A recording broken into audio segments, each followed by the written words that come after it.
After a couple of days spent in Tamarindo, we were ready for a new location and more birds, so we checked out of the hotel and headed for Punta Arenas, crossing the so-called Friendship Bridge at the head of the Gulf of Nicoya. This bridge was paid for by Taiwan in 2003. After crossing the bridge, we took time out for a bit of birding but found little new. Just a Gulf fritillary and the inevitable Hoffman's woodpecker.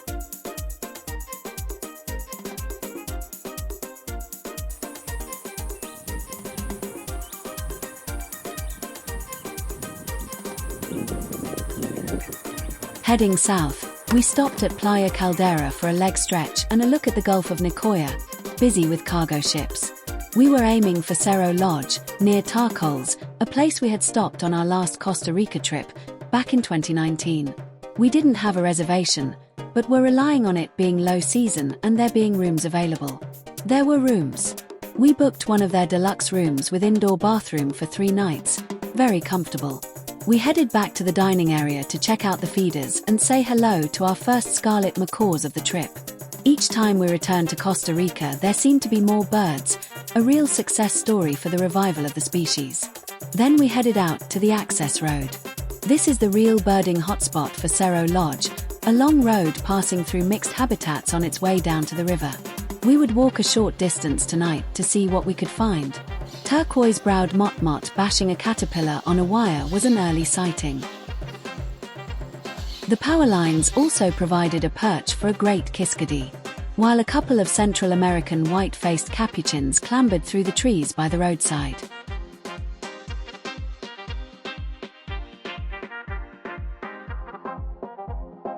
Variable cracker is a lovely butterfly. We saw our first one near here in 2019. They do have the most amazing camouflage against the tree trunks. Yellow-naped Amazon was another good sighting. Shame that we just couldn't get an angle to view without some foliage in the way. Dusk was falling and it was dinner time. Cerro Lodge now boasts an Italian pizza restaurant, so we enjoyed the most delicious wood-fired pizzas. Big scissors were supplied to cut them up. We were heading out to the access road again, this time in the car because we were spotlighting for night birds. It wasn't very long before we spotted the first of 7 common poraki sitting tight on the road. A little further down towards the river, we were delighted with a double-striped thick-knee wandering along the track. We hadn't seen this species in 20 years, not since our first trip to Costa Rica back in 2005. You never get a quiet night in the tropics, not with all the wonderful insect and frog noises going on. No wonder a boat-billed heron was happily foraging in a roadside pool. So we were now in one of our happy places. A good night's sleep would be followed by breakfast at the lodge and checking out the garden birds from the dining area. Streaked flycatchers are always common around there.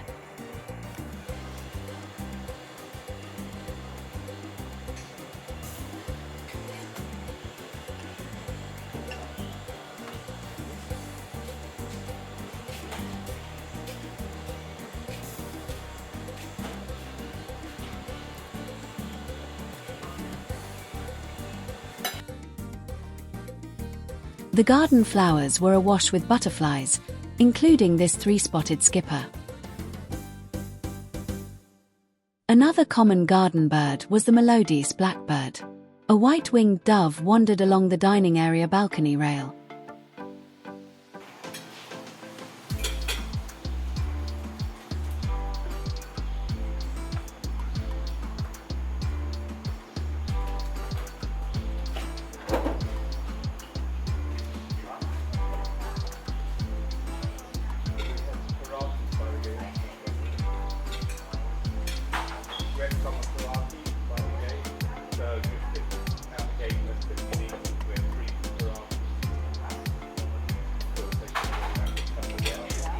Of course, the garden had a clay-colored thrush. These busy birds are ubiquitous all across Costa Rica, which is one of the reasons that this species is the national bird.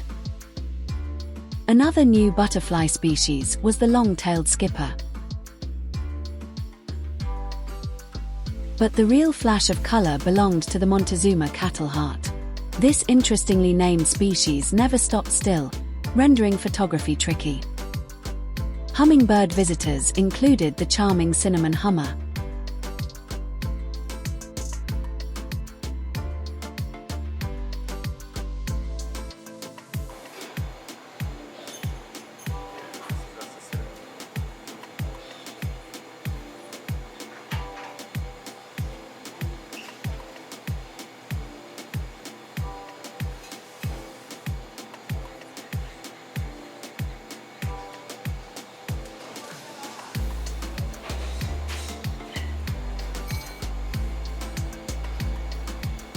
The less common scaly-breasted hummingbird was also present in the garden.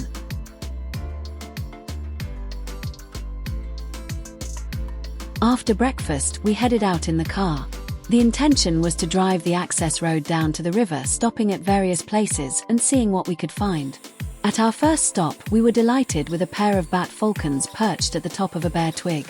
These birds are crepuscular hunters, hunting bats as the name suggests, but also small birds and insects, so we were lucky to see them active at this time of the day. The larger bird, lower on the twig, would be the female.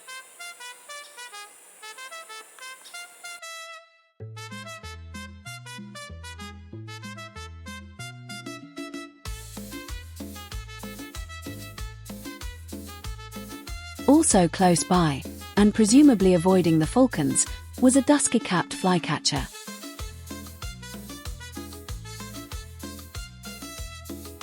Streak-headed woodcreepers were the most commonly seen of the woodcreeper species.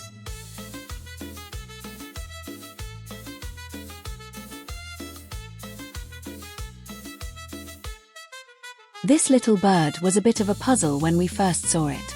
It was very active, repeatedly flying around the bough of this tree and pulling at some hanging vegetation, presumably for nest-building purposes. Eventually, it was resolved to be a white-winged bicard. This bird was new for us in Costa Rica. It was a southern beardless tyrannulet.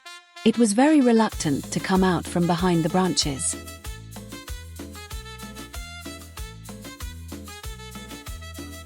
Not at all rare, but always good to see, yellow-headed caracaras were to be by far the most common of the two caracara species seen on this trip. We were passing through areas of mixed grassland, used for cattle grazing, and marshy areas. No wonder this road has so many bird species. Variable seed-eaters were present, along with morlet seed-eaters and lots of blue-black grassquits. A black-capped titira was seen, briefly posed, while tropical checkered skipper was the third checkered skipper species of the trip. Another turquoise-browed motmot was added to the day list.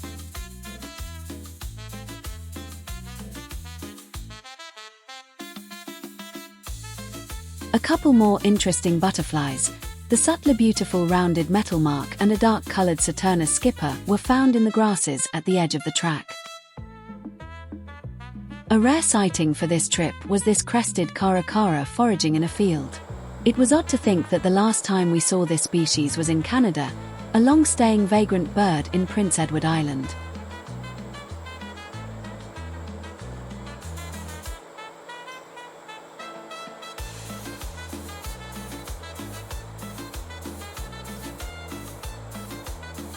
A small pool at the side of the road had this very obliging juvenile bare-throated tiger heron wading around.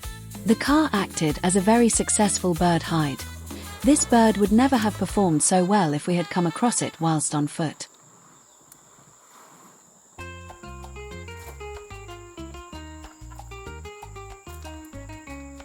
This species was probably the most common species of heron that we saw on this trip.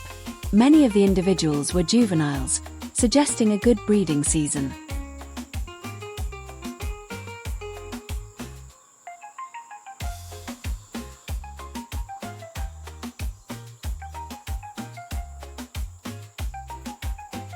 Out in the fields, a red-breasted meadowlark perched on a fence post. It was a very long way away, but at least that red breast is unmistakable. At the end of the road was the mouth of the Tarcoles River.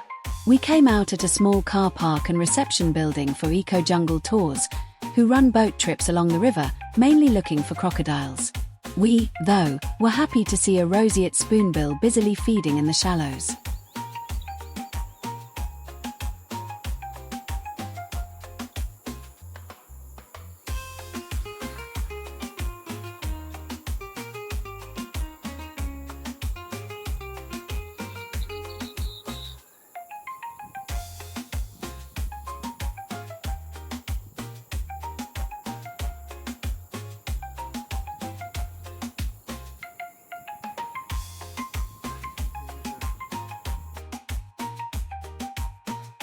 Slightly further out was a great egret.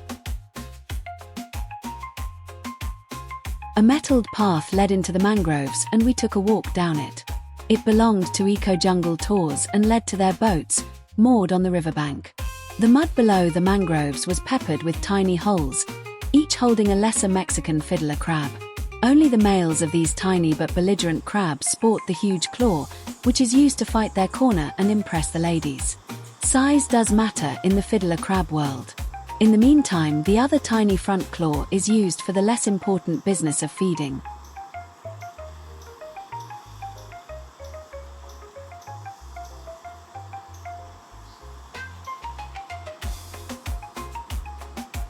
We were hoping to find mangrove hummingbird, one of the nemesis, or bogey birds we had missed repeatedly in Costa Rica. A lifer would be very welcome. Still, we would not ignore the other species available, such as this smallish American crocodile hauled out on a sandbank and looking very sleepy. And there was no need to take to a boat to see it.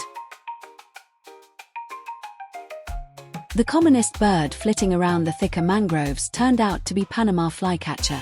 Not a lifer, but new for this trip. What was conspicuous by its absence was that pesky mangrove hummingbird.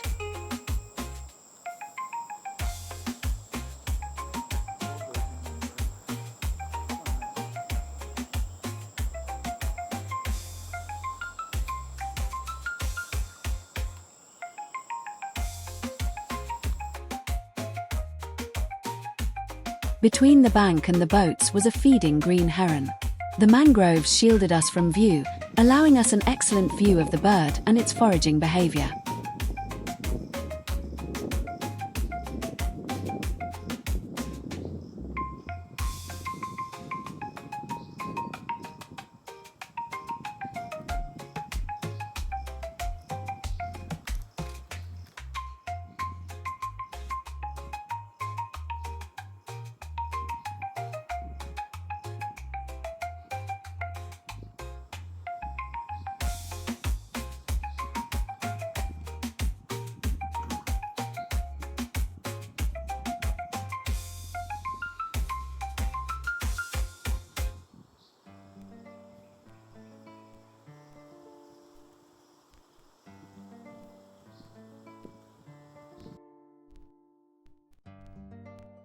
Earlier we had found a couple of black-necked stilts, out on the edge of the water and at some distance, too far for any sort of photo. Returning towards the car park, the stilts seemed a little closer, at least worth a try for a photo and a short video sequence. Closer still was this very striking little blue heron, a white juvenile that was now molting into the adult blue plumage, making this very attractive piebald appearance. It was hard to work out just what it was worrying at. The residual long legs and the tail shape made us think it was probably a large crayfish species. Whatever it was, the bird seemed to be having some difficulty in swallowing it.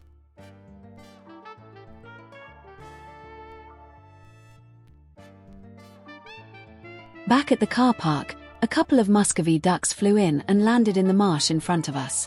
Muscovies are commonly kept farm birds and thus there are many feral birds around, but they are also native to this region.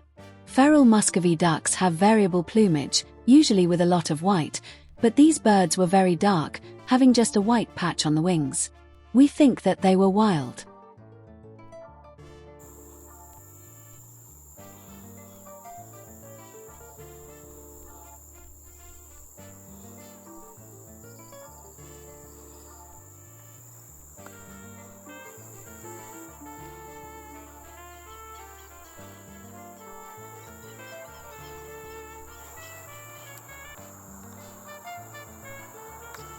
A distant mangrove swallow perched up as we got back in the car to retrace our route back up the access road.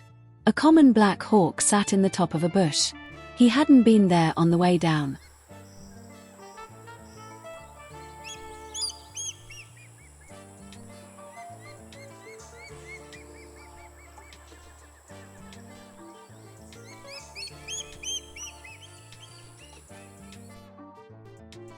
More common were black vultures and turkey vultures, mostly circling above, but the odd one was sitting down as a soft rain started to fall.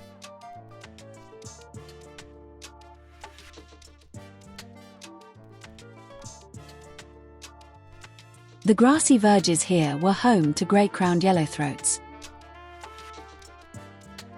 A very distant raptor-shaped blob resolved into a plumbeous hawk.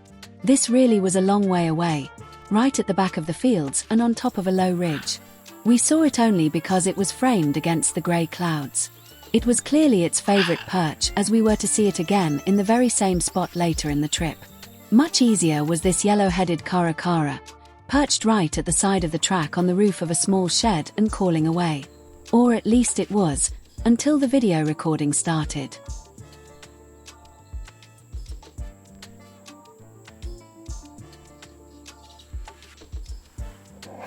Our 4-hour total meander down the access road and back had yielded 76 species, a testament to the excellence and variety of the habitats to be found on this road and fully justifying our fondness for Cerro Lodge and its environs. The poke around the mangroves at the bottom of the track had reminded us of another area we had enjoyed on our last trip in 2019, some mangroves in the little town of Tarcoles across the river from Cerro. We decided to head there for our next stop. We explored 2 areas of mangroves in the town, specifically looking for mangrove hummingbird, and failing. A very nice local birder suggested trying a quieter part of the mangroves where he had had better luck. He also warned that early morning was a better bet, but we tried anyway. Social flycatcher and lesser greenlet were some compensation. We would try to return in the morning. Interestingly, the crabs hereabouts were not the lesser Mexican fiddler crabs seen at the Eco-Jungle tour spot, but the much larger and very colorful mouthless crabs.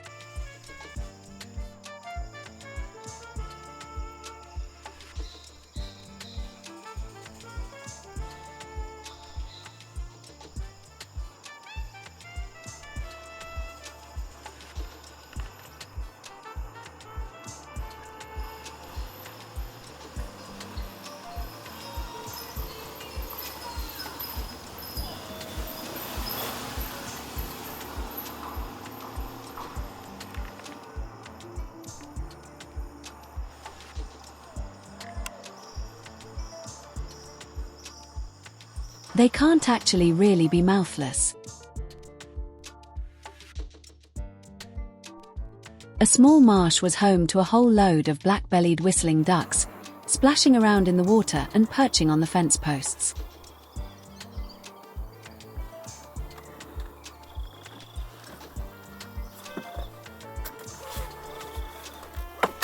A nice opportunity to study these handsome birds as they preened and stretched. It was early afternoon and very hot. A trip up to the higher areas would be a good idea to cool off. There is a ridge of hills inland from Tarcoles and high behind the Carrara National Park. In 2005 we had stayed at the Hotel Villa Lapis, partway up this slope. We were risking heavy rain as the higher elevations are more prone to it, against the cooler temperatures. We would give it a go and maybe find some birds not seen down at the coast. And so it proved, with a green honey creeper, unfortunately refusing to come close. Slightly more obliging was a golden-hooded tanager.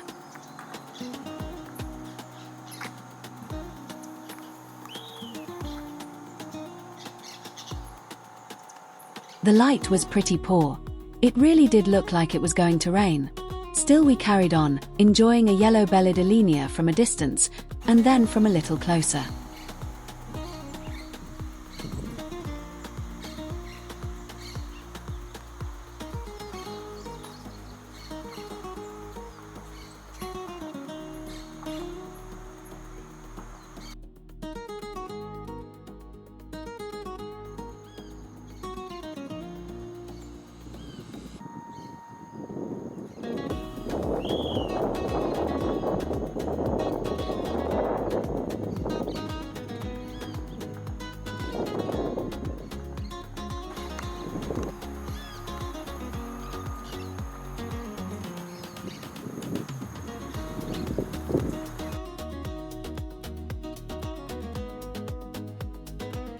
Always a favorite is the cheerful Montezuma or Apendula.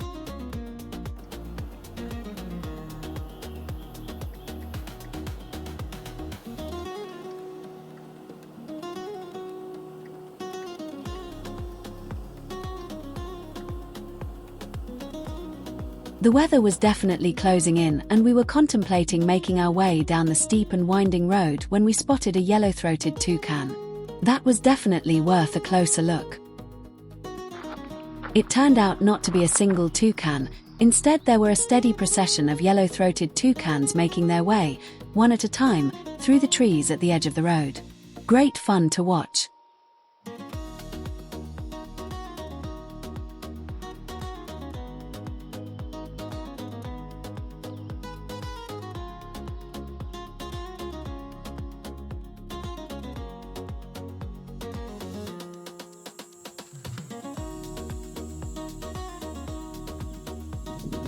We had to head off. The rain actually was starting, that typically heavy tropical rain bouncing off the roads and making the driving difficult, but we managed to get down off the hill and returned to Cerro Lodge. Here we saw a family of American birders we'd first met the night before. They had a special sighting to share, a pair of Pacific screech owls roosting just outside the lodge gate. We went for a look and took a photo in the dark. We'd have another look in the morning, maybe in better light, but any owl is always special, whatever the situation. Our first day at Cerro had been a success, and we had another full day to go. Our Costa Rica 2025 travelogue, with more information about our trip and copious illustrations, is now available from Amazon. Our travelogues from our fabulous birding trip to Eastern Australia are available from Amazon, and our videos are all on our YouTube channel. Coming next, the remainder of our time in the Tarcoles area. Where will we go for the remainder of our trip? If you have enjoyed this video, why not like and subscribe to our channel so you don't miss the next in our impromptu tour videos. Thank you for watching.